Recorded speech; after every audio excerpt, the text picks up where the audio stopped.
suppress my feelings 'cause I know what's best for me.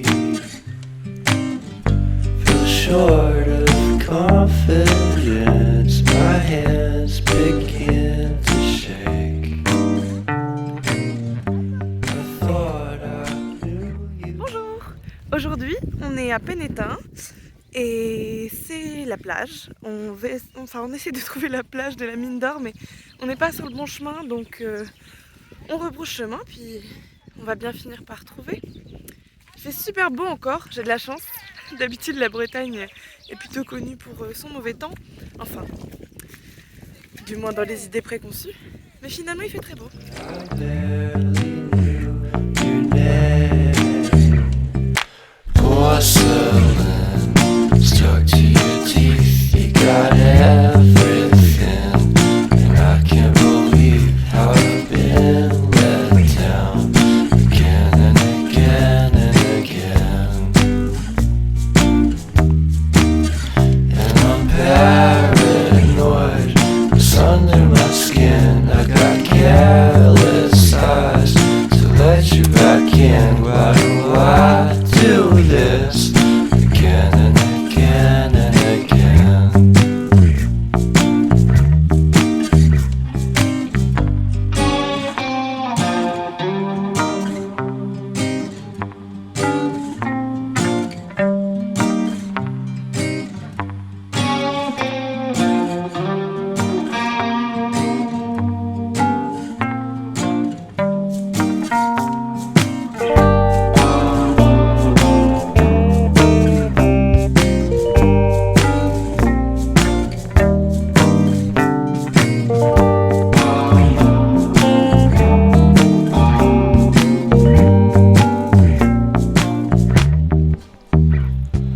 Porcelain stuck to your teeth. You got porcelain under your skin, and I'm all for it again and again. On a fini par trouver la plage de la mine d'or.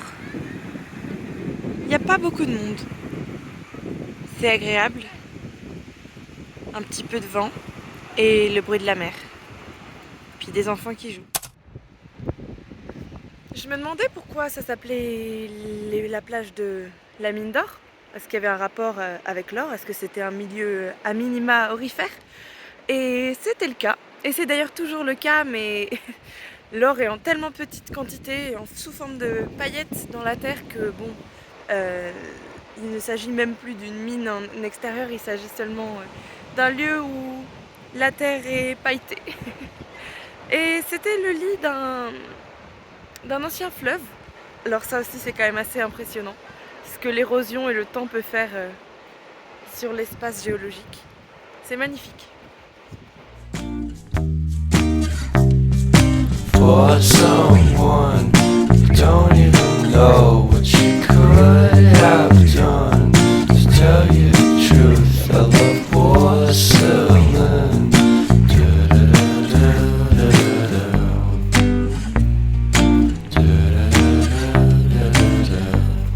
On est arrivé il y a à peine 20 minutes et toute l'eau s'est déjà dégagée. Les marées sont très impressionnantes ici. Enfin pour moi, qui viens de l'île de la Réunion, je trouve que ces marées sont quand même assez impressionnantes et arrivent si rapidement. Et un grand bout de plage est tout de suite dégagé. Il y avait plein de petits crabes qui se sont mis à courir dans l'eau assez rapidement. Puis ça sent l'algue, ça sent la mer qui fermente un petit peu au soleil. Et il y a quelques mouettes là-bas. Elles ont l'air de se faire plaisir à ramasser justement les petits crabes qui courent un peu partout. C'est une belle journée. Ça me fait du bien d'être en vacances ici. Je suis contente que mon amie m'ait permis de venir avec elle, visiter un peu ce qu'elle connaît, ce qu'elle a vu dans son enfance.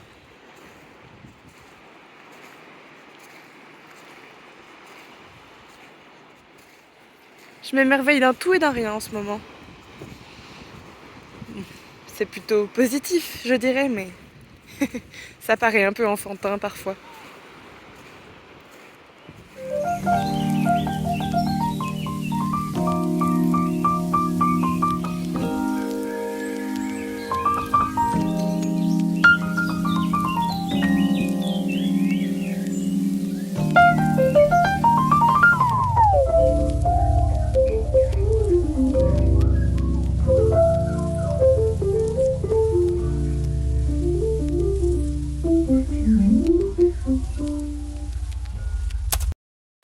Je parlais de stéréotypes tout à l'heure et j'aimerais y revenir.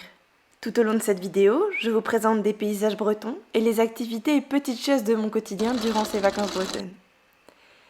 Si le contenu vous plaît, n'hésitez pas à vous abonner à ma chaîne pour continuer à m'accompagner dans mes tergiversations et mes aventures d'Asie.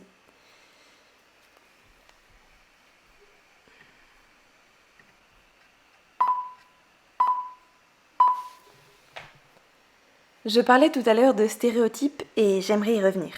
Tout au long de cette vidéo, je vous présente des paysages bretons et les activités et petites choses de mon quotidien durant ces vacances bretonnes. Si le contenu vous plaît, n'hésitez pas à vous abonner à ma chaîne pour continuer à m'accompagner dans mes tergiversations et mes aventures diverses et variées. Alors revenons-en à mon propos. Pourquoi dit-on qu'il pleut beaucoup en Bretagne ? Pourquoi dit-on même parfois que c'est le pays de la pluie, alors que finalement, ça n'est pas si vrai que ça ? Pourquoi donc cette idée préconçue au sujet de tout un bout du territoire français qui représente tout de même 27 208 km² sur un territoire de 543 940 m². Kilomètres carrés. La question se pose, ou tout du moins, je me pose la question. Et voici là où les réponses que je peux vous apporter après mes recherches. La Bretagne. La Bretagne dans son entièreté est faite de différents microclimats qui ne sont pas dépendants les uns des autres. Et si l'on s'en rapporte au site du gouvernement français Météo France et à ses statistiques et études climatiques, météorologiques et analyses de la pluviométrie sur le territoire, eh bien, les choses ne sont pas si simples. En allant chercher et fouiller entre autres sur data.gouv.fr, j'ai trouvé de nombreuses informations assez intéressantes dont je vais vous faire part pour vous démontrer que ce mythe de la Bretagne comme étant le pays de la pluie n'est effectivement qu'un simple mythe, une impression, mais pas tout à fait une réalité. Pour en revenir à mes sources, je tiens à préciser que data.gouv.fr est la plateforme interministérielle française qui rassemble et met à disposition à quiconque le souhaite l'ensemble des informations publiques de l'État, de ses établissements publics administratifs, des collectivités territoriales et des personnes de droit public ou de droit privé chargées d'une mission de service public. Les rapports, recherches et divers écrits présents sur cette plateforme sont conformes au fonctionnement conventionnel des systèmes de recherche scientifique en France. Et ce sont donc des données auxquelles on peut faire confiance, dans la mesure bien sûr où l'on fait confiance à l'honnêteté des services publics et des centres de recherche spécialisés. Pour ma part, je fais confiance à ces recherches qui, d'autant plus, sont appuyées dans le cas précis de la météorologie par d'autres institutions privées telles que Météoconsult ou Météorem. Voilà donc le verdict. La région la plus humide et la plus pluvieuse n'est pas la Bretagne, mais le Pays Basque, avec 1450 mm de précipitations par an sur la région de Biarritz, selon les estimations de Patrick Gallois, météorologue à Météo France. En 2021, nous étions sur un axe légèrement différent. La Franche-Comté était en tête avec 1150 mm de pluie sur l'année contre 755 mm en 2021 pour la Bretagne. Ajoutons que la Bretagne, en 2021, est souvent en dessous des moyennes nationales en ce qui concerne la pluie. Effectivement, je vous ai mis un petit tableau de données pour que ça soit peut-être un petit peu plus parlant. Encore une fois, je précise qu'on se base ici sur les données en 2021, mais sachez que celles-ci sont assez représentatives également des années précédentes. Donc, Si l'on se concentre plus particulièrement sur la section pluie, il est évident qu'en hiver et en automne, la Bretagne est légèrement au-dessus de la moyenne nationale, certes, mais ça n'est pas le cas de l'été ou du printemps. Pour que ça soit d'autant plus parlant, voici un graphique en bâton. Je tiens d'ailleurs à préciser que ce n'est pas parce que ce n'est pas la région la plus pluvieuse que c'est la région la plus ensoleillée pour autant. Le niveau d'ensoleillement de la Bretagne est en effet toujours un peu en dessous de la moyenne nationale. Toutefois, c'est également le cas d'autres régions, telles que la pointe du Corentin, la Seine-Maritime ou les Ardennes. Bon, c'est acté. La Bretagne n'est pas le lieu le plus pluvieux de tout le territoire français. Mais alors, d'où vient ce mythe et pourquoi est-il autant cultivé ? Je vais essayer d'y apporter quelques réponses qui ne seront pas des vérités absolues mais des hypothèses et des théories plus ou moins farfelues. Tout d'abord, de par sa localisation, la Bretagne est la représentation de ce que la Provence n'est pas, comme en opposition, un parallélisme de différence. Le climat n'est pas méditerranéen, c'est celui de la mer du Nord. Les représentations picturales de la Bretagne sont souvent beaucoup plus centrées sur le côté sombre, brumeux, grisonnant et parfois menaçant du territoire armoricain.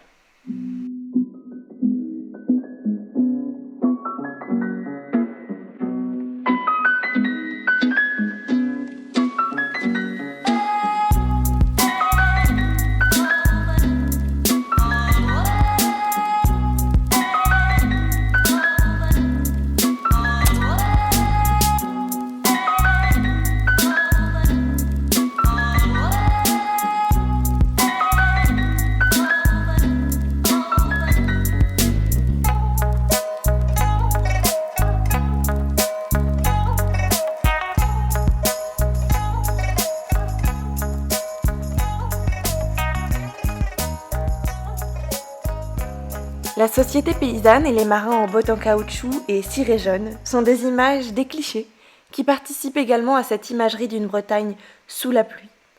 Du désagréable, de l'embruiné, du lugubre parfois même.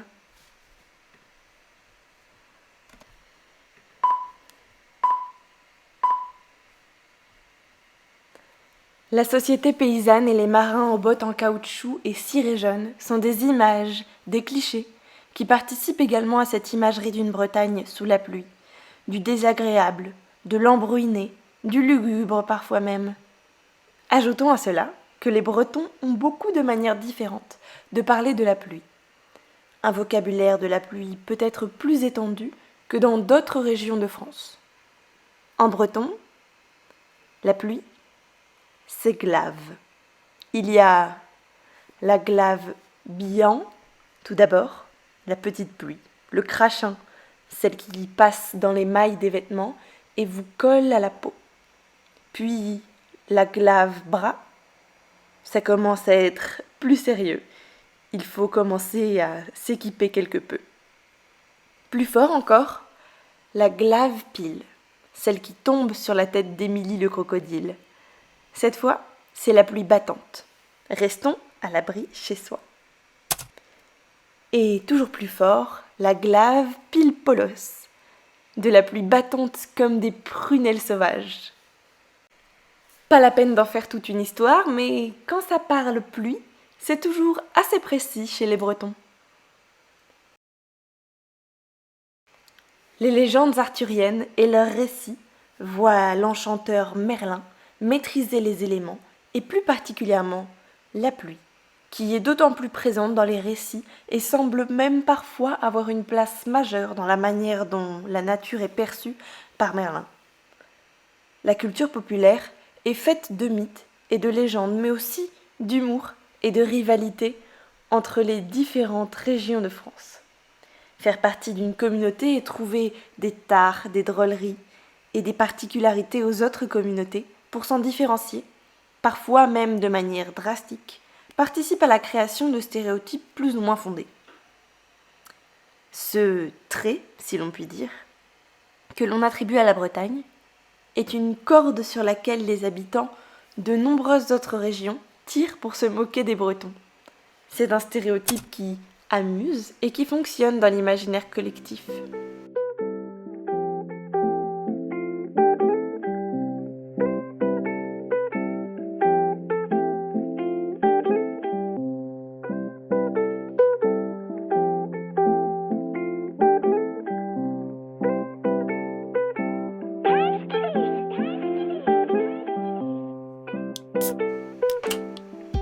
Et puis, il y a ce fameux dicton qui rend tout joyeux les Bretons et qui, à son tour, parle de pluie et de Bretons.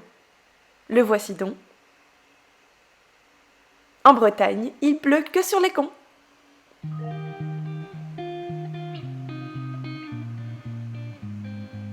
Sur ce, je vais m'arrêter là et je vais plutôt vous parler du reste de cette vidéo et de son contenu, visible, mais aussi de l'envers du décor. Si vous avez apprécié ces petites histoires de Bretagne, n'hésitez pas à vous abonner et j'espère vous revoir dimanche prochain pour une autre vidéo et d'autres histoires au sujet de choses diverses et variées dont je n'ai pas forcément encore toujours décidé.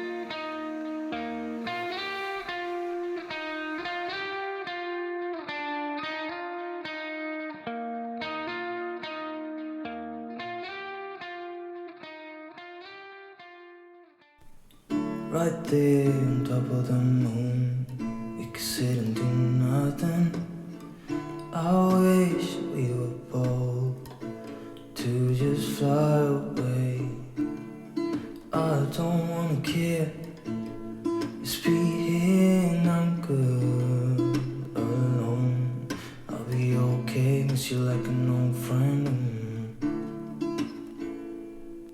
Too scared now, thinking I should call up, I'm not. Nous finissons notre voyage à Perros-Guirec. La côte de granit rose. C'était sublime, il faisait beau et plutôt chaud pour la période de l'année. Il faut dire que j'étais en Bretagne au mois d'avril. Bon, c'est pas tout neuf, c'est pas tout jeune, mais j'avais tout de même envie de continuer de parler de la Bretagne, même si mon été s'est passé ailleurs.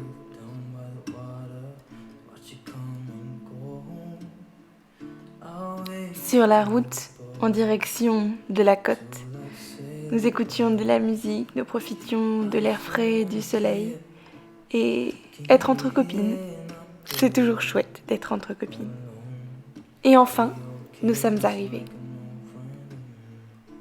Beaucoup de monde sur le parking, beaucoup de touristes. Enfin, nous aussi, nous sommes touristes à cet endroit-là, à ce moment-là. L'Ande de Ploumanac. C'est beau. J'hésite à me baigner pendant un instant et puis bien sûr je renonce à cette idée farfelue.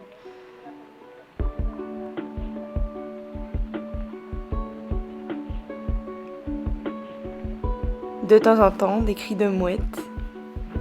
Un peu les odeurs marines. Quelques algues qui fermentent. C'est pas forcément désagréable. Et au loin, un phare qui se dessine. Alors ça, j'adore. Je trouve ça super, les phares. Ça a une esthétique peut-être inhabituelle pour moi. En tout cas, il y a quelque chose qui me plaît. Le phare, c'est le pic au bout du pic. Le phare, c'est le bout de la mer ou le début de la terre. Et dans cet espace, tout en granit rose avec des reflets orangés et un soleil qui vient faire briller ses couleurs, c'est d'autant plus beau.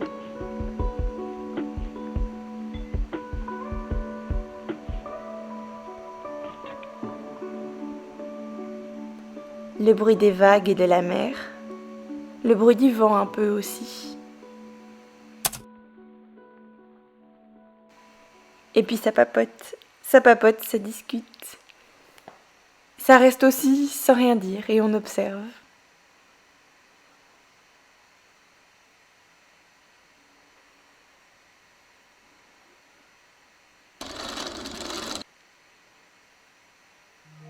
est parti. Ça y est, Perros-Guirec, c'est fini. Perros-Guirec plutôt. Enfin même, je ne suis même pas sûre de ce que je dis. Est-ce que la prononciation est bonne? Eh ben dites donc les mots aujourd'hui, j'ai du mal. Bon, en tout cas, là, nous y sommes. Nous sommes dans un lieu d'exposition d'art contemporain au bord de la mer. C'est la galerie du Dourven, dans un lieu du même nom.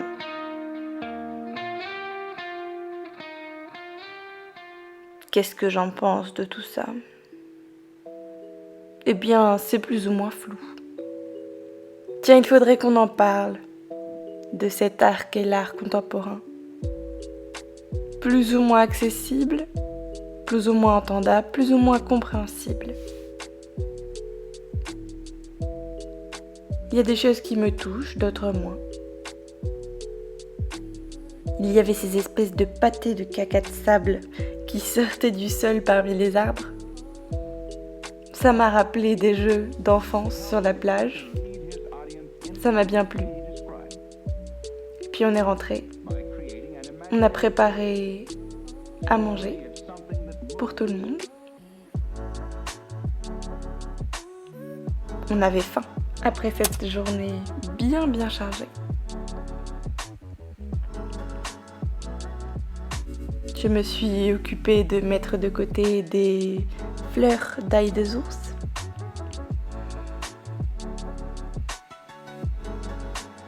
Un petit verre de pétillant. Et une belle soirée qui s'annonce.